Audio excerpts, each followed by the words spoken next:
देव खरंच आहे का? किंवा हा ईश्वर खरंच आपल्याला भेटू शकतो का? किंवा तिचं इथं अस्तित्व काय आहे का?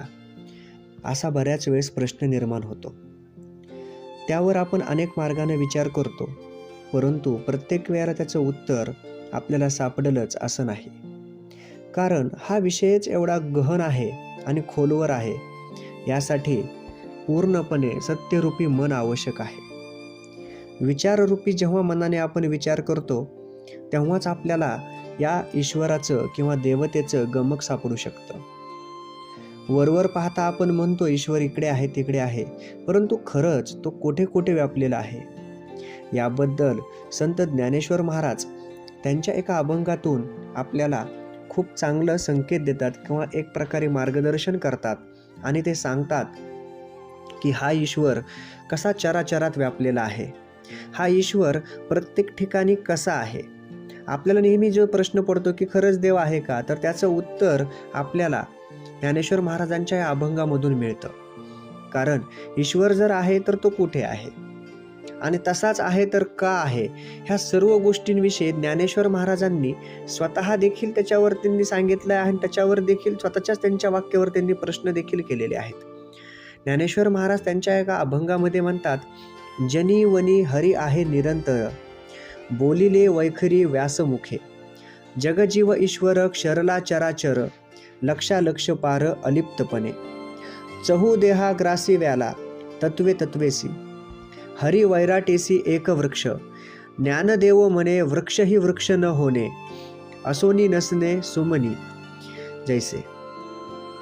ह्या अभंगामधून ते खूप छान आपल्याला मार्गदर्शन करतात. ते सांगतात की जनी वनी हरी आहे निरंतरी, बोलिले वैखरी व्यासमुखे. व्यासांनी सर्वत्र हरी सांगितलेला आहे. जरी वनी म्हणजे जनी जळी स्थळी काष्टी पाशानी सर्वत्व हरी आहे, पांडुरंग आहे, ईश्वर आहे, देव आहे, हे व्यासांनी सांगितलेलं आहे. आणि तो जगजीव ईश्वर जो आहे तो चराचरामध्ये व्यापलेला आहे. त्याला तुम्ही असं वेगळं करू शकणार नाहीत की तो इथं आहे नाहीये किंवा तिथे आहे तिथं नाहीये. तर तो प्रत्येक ठिकाणी त्याचं अस्तित्व दाखवून आहे. परंतु हे अस्तित्व असताना सुद्धा तो कसा आहे तर लक्षालक्ष पार अलिप्तपणे, म्हणजे तो अलिप्त आहे. अलिप्त का आहे? कारण ह्या ईश्वरानं स्वतःला एक लक्षणांपासून वेगळं ठेवलं आहे. का लक्षणांपासून वेगळं ठेवलं आहे? कारण कोणतंच लक्षणं ईश्वराला लक्ष करू शकत नाहीत. परंतु आपण सामान्य माणसं जे आहोत, आपलं जे जीवन जगतो आपण कोणत्याही लक्षणाला आपण लक्ष ठरतो. आपण मोहाला बळी पडतो. आपण रागावर नियंत्रण ठेवू शकत नाहीत. आपण एखाद्या इच्छेला बळी पडतो. एखादी गोष्ट करायची नसेल तरी देखील आपण ती गोष्ट करत जातो.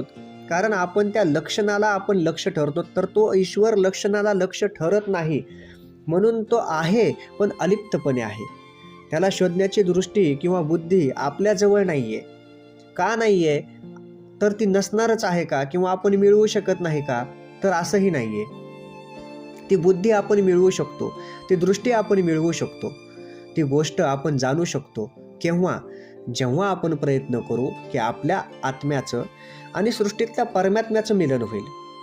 हे दोघं जेव्हा समरूप होतील, म्हणजे काय तर आपण जेव्हा आपली भक्ती त्या उच्च दर्जाच्या ठिकाणी नेऊन ठेवू, त्या लेवलला नेऊन ठेवू, त्यावेळेला आपल्याला ह्या गोष्टी समजू शकतात. चहू देहा ग्रासी व्याला तत्वे तत्वेसी, जे चारी वेद आहेत जे ह्या जगाचं प्रतिपादन करतात, त्या वेद देखील त्याच्या जवळ असून देखील त्याच्या जवळ लय पावतात. एवढा मोठा तो ईश्वर आहे, असं संत ज्ञानेश्वर महाराज सांगतात. हरी वैराटेसी एक वृक्ष, ज्ञानदेव म्हणे वृक्ष ही वृक्ष न होणे.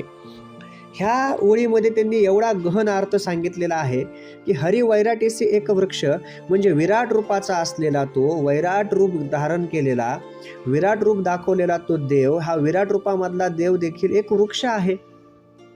आता वृक्ष आहे तर ह्याच्या पुढे ज्ञानेश्वर महाराज काय म्हणतात त्याला की ज्ञानदेव म्हणे वृक्ष ही वृक्ष न होणे. आता वृक्ष असून देखील वृक्ष देखील नाहीये, कारण तो वृक्ष नसावा. असोनी नसणे सुमनी जैसे, म्हणजे काय तर ते म्हणतात की वस्तुतः वृक्ष या रूपाने तो नसून सत्य रूपाने तो काय आहे तर त्या ठिकाणी वृक्ष नसून तो विषयास तो होत नाही. वृक्ष नसून तो इंद्रिय आहे आणि तो इंद्रिय त्या विषयास होत नाही. एवढा गहन अर्थ त्यांनी ह्या ईश्वराचा सांगितलेला आहे.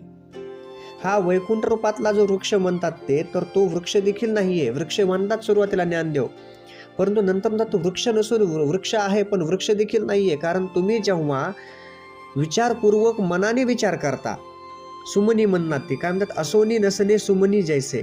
जेव्हा तुम्ही विचारपूर्वक मनाने विचार करता त्यावेळेस तुम्हाला समजून जाईल की तो वृक्ष नसून वृक्ष आहे म्हणतो पण वृक्ष देखील नाहीये.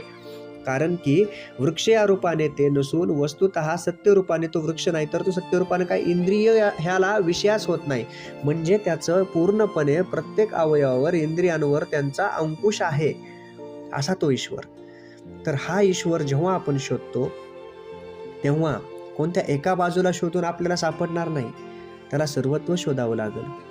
आणि एकदा का जर तो दिसला किंवा सापडला तर सर्व बाजूला देखील दिसणार आहे. पण त्यासाठी आपली भक्ती, आपलं वागणं, आपलं बोलणं, आपलं चालणं, आपला व्यवहार हा शुद्ध, स्वच्छ, निर्मळ, सुंदर असावा लागेल. जर आपल्या व्यवहारात कपटपणा असेल, आपल्या वागण्यामध्ये कपटपणा असेल, फसवणूक असेल, अत्याचार, अन्याय करणारा असेल, तर हा ईश्वर कसा भेटेल? जय जय राम कृष्ण हरी.